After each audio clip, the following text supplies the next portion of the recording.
या देवी सर्वभूतेषु शक्तिरूपेण संस्थिता नमस्तस्यै नमस्तस्यै नमस्तस्यै नमो नमः। माँ दुर्गा का परिचय। शिव पुराण में दुर्गा के उत्पत्ति के संबंध में कथा है कि प्राचीन काल में दुर्गम नामक एक बलवान राक्षस उत्पन्न हुआ। उसने ब्रह्मा से वरदान प्राप्त कर देवताओं को सताना शुरू कर दिया, जिससे धर्म की हानि होने लगी।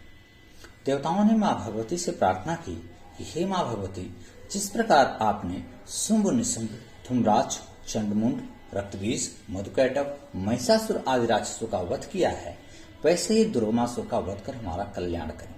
माँ भगवती ने कहा, देवताओं, तुम्हारी इच्छा पूर्ण हो गई। तदनंतर देवी ने दुर्गमासुर के वध का संकल्प ले लिया। उधर दुर्गमासुर को जब देवी के संकल्प का ज्ञान हुआ, तब वह दल बल सहित देवलोक पहुंच गया। देवी भी इस असुर से युद्ध करने के लिए आ गई। दैत्य दुर्गमासुर ने सेना सहित माँ भगवती पर आक्रमण किया। तब देवी के दिव्य शरीर से काली, तारा, छिन्नमस्ता, खोड़सी, भुवनेश्वरी, त्रिपुर भैरवी, धूमावती, बगलामुखी, मातंगी और कमला रूप वाली 10 महाविद्याएं प्रकट हुई। इन महाविद्याओं ने राक्षसी सेना को समाप्त कर दिया।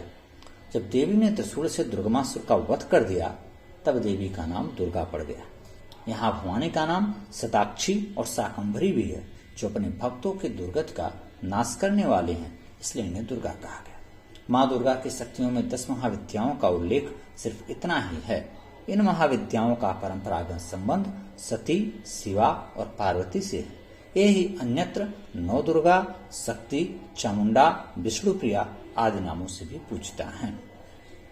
महाभागवत पुराण में 10 महाविद्याओं के प्रादुर्भाव के संबंध में कहा गया है कि एक बार दक्ष प्रजापति ने सभी देवताओं तथा महर्षियों को अपने यज्ञ में बुलाया, किंतु द्वेष भाव के कारण शिवजी को नहीं बुलाया। सती को जब पता चला कि उनके पिता दक्ष यज्ञ कर रहे हैं, तो उन्होंने यज्ञ में जाने के अपने पति शिवजी से अनुमति मांगी। शिवजी ने उन्हें जाने से रोका, लेकिन सती अपने निश्चय पर अटल रही। उनके नेत्र लाल हो गए और वह शिव को उग्र दृष्टि से देखने लगी। सती के अधर फड़कने लगे, रंग काला हो गया, क्रोधाग्नि से दग्ध उनका शरीर भयानक दिखने लगा। उस समय महामाया का विग्रह प्रचंड तेज से तमतमा रहा था। कालाग्नि के समान भयानक रूप में देवी ने मुंडमाला पहनी और उनकी भयानक जिह्वा बाहर निकली। शीश पर अर्धचंद्र सुशोभित था। उनका संपूर्ण व्यक्तित्व विकराल लगने लगा। वे बार बार विकट हुंकार कर रही थी।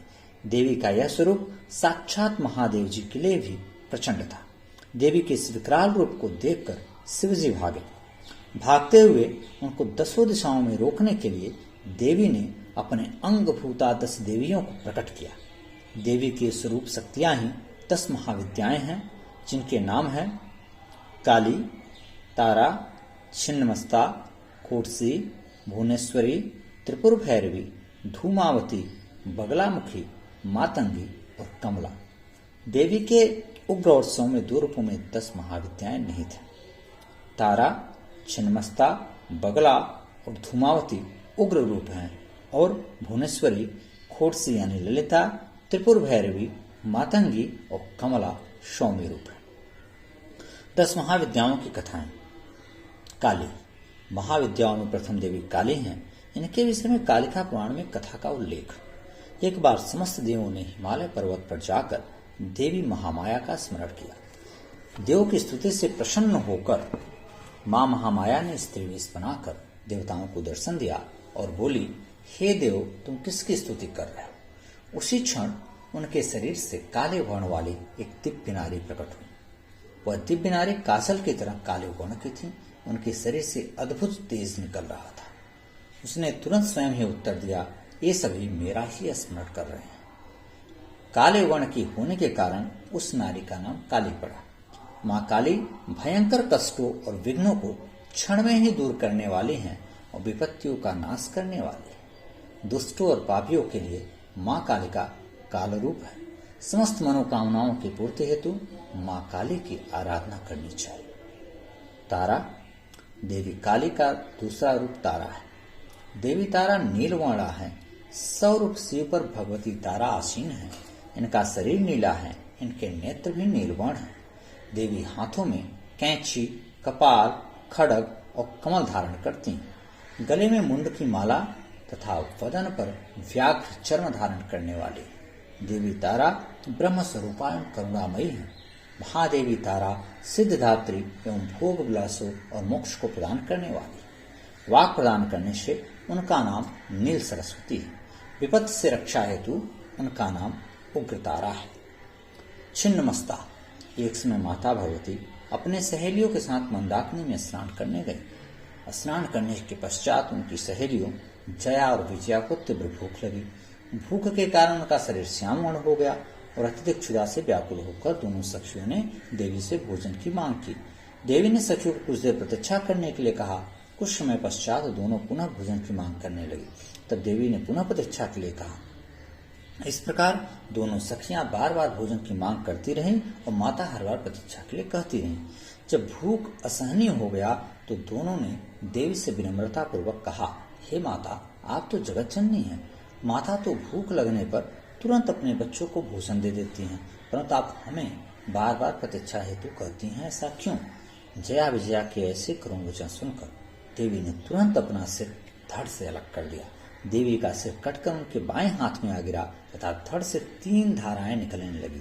2 धाराओं को देवी ने अपने सखियों को प्रवाहित कर दिया, जिससे दोनों सखियां पीने लगीं तथा तीसरी धारा को वो स्वयं पीने लगी। इस प्रकार दोनों सखियां प्रसन्न हो गई। तभी से देवी का एक नाम छिन्नमस्ता पड़ गया। देवी छिन्नमस्ता अपने भक्तों पर सदैव कृपालु रहती हैं तथा मनवांछित फल प्रदान करती हैं। खोड़सी। 16 कलाओं से युक्त होने के कारण इनको खोड़सी कहा जाता है। देवी खोड़सी सिद्धि एवं करुणा प्रदान करने वाली महातेजस्विनी एवं मनोहर रूप वाली हैं। सूर्य की भांति लाल वर्ण से युक्त देवी खोड़सी 3 नेत्र एवं 4 भुजाओं वाली। उनकी कांति हृदय को आनंद देने वाली है। सदा शिव पर स्थित कमलासन पर देवी विराजमान होती हैं।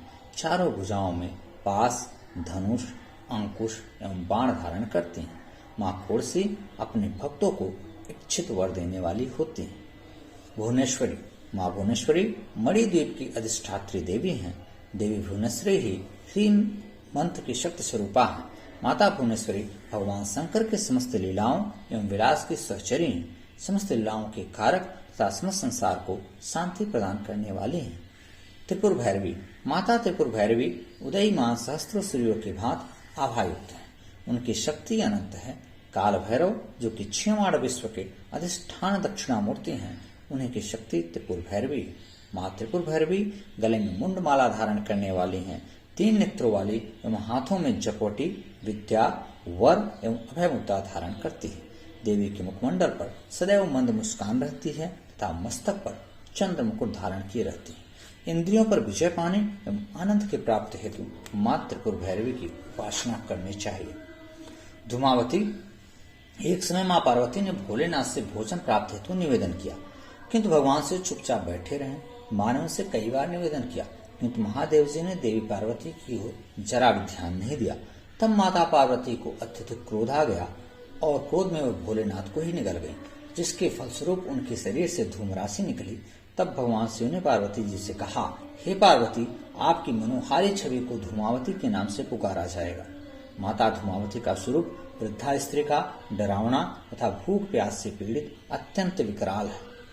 बगलामुखी। एक समय सतयुग में समस्त संसार को नष्ट कर देने वाला भयंकर तूफान आया। उस तूफान के आने से संपूर्ण जगत में हाहाकार मच गया। समस्त प्राणियों को संकट में देखकर भगवान विष्णु सौराष्ट्र देश में हरिद्रा नामक सरोवर पर जाकर मां भवानी को प्रसन्न करने के लिए तपस्या करने लगे। माता भगवती ने प्रसन्न होकर सरोवर से निकलकर उन्हें पीताम्बर स्वरूप में दर्शन दिया तथा बढ़ते हुए तूफान को तत्काल रोक दिया। बगलामुखी को हरिद्रा या पीला रंग बहुत प्रिय होता है। शत्रु को नाश करने के लिए बगलामुखी का पुरस्क्षण बड़ा फलप्रद होता है। मातंगी। देवी मातंगी श्यामवर्ण वाली एवं भगवान शिव की शक्ति स्वरूपा हैं। ये अपने मस्तक पर चंद्रमा का मुकुट धारण करती है।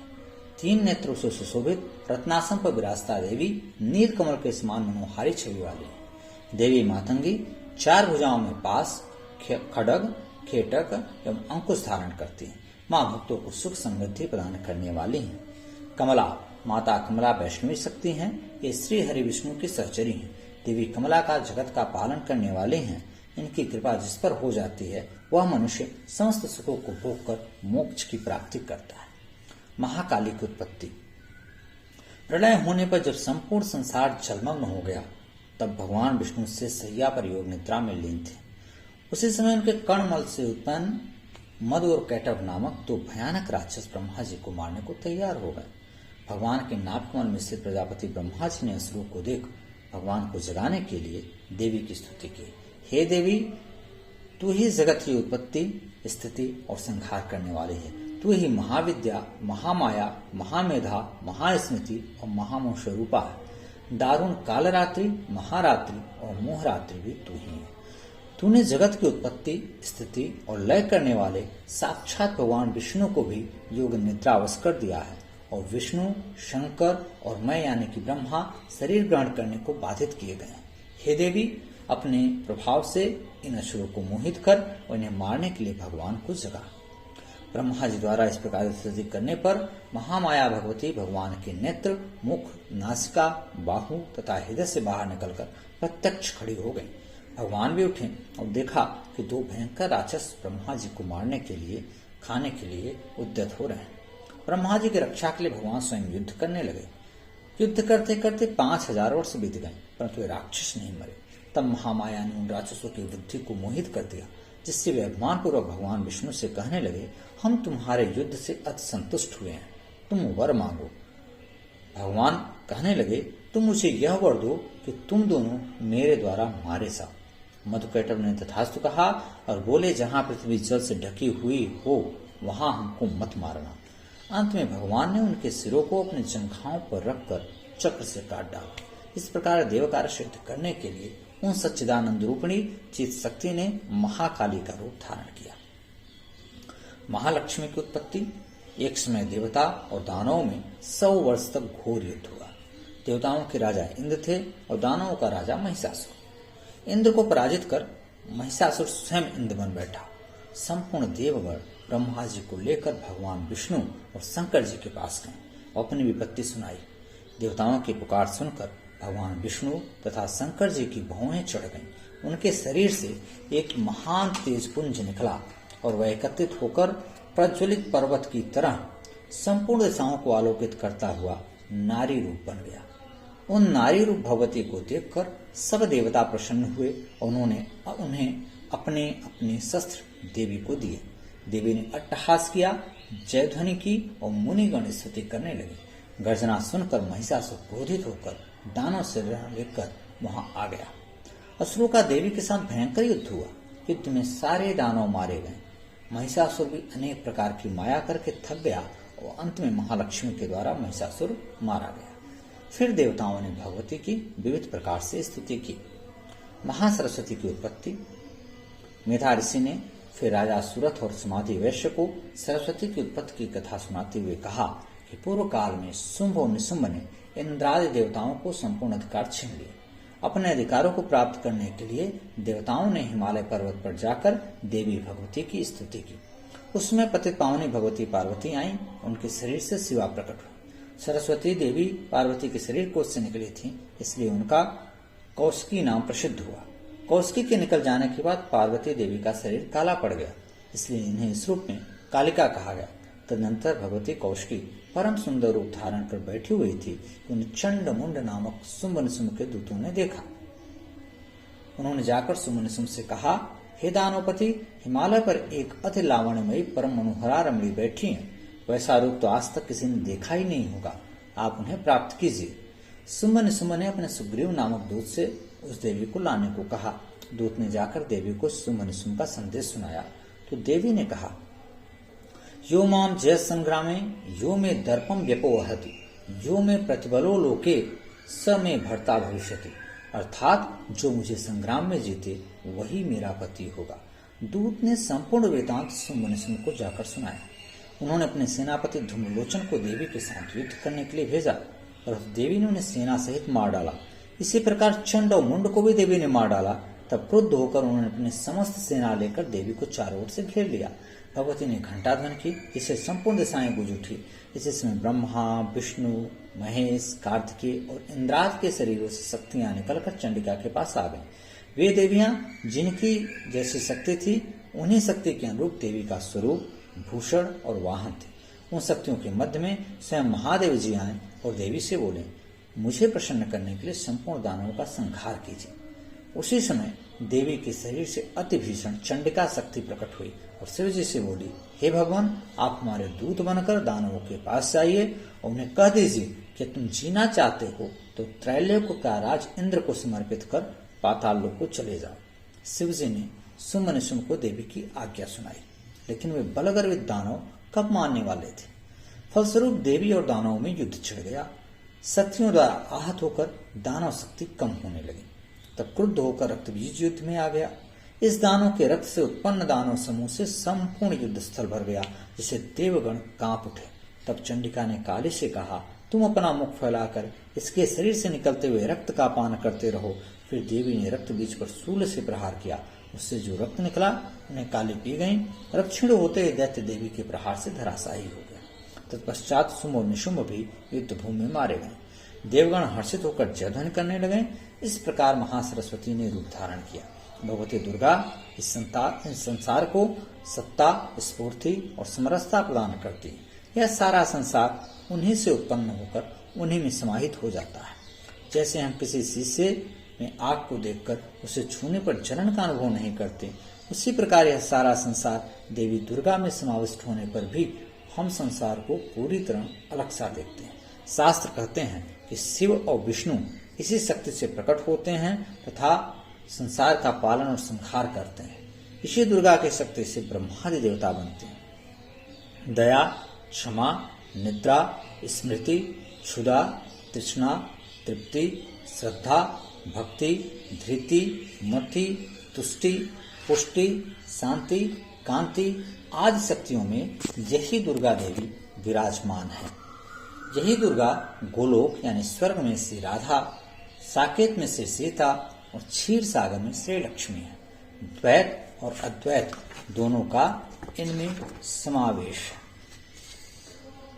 या देवी सर्वभूते शक्ति रूपेण संस्थिता नमस्तस्यै नमस्तस्यै नमस्तस्यै नमो नमः।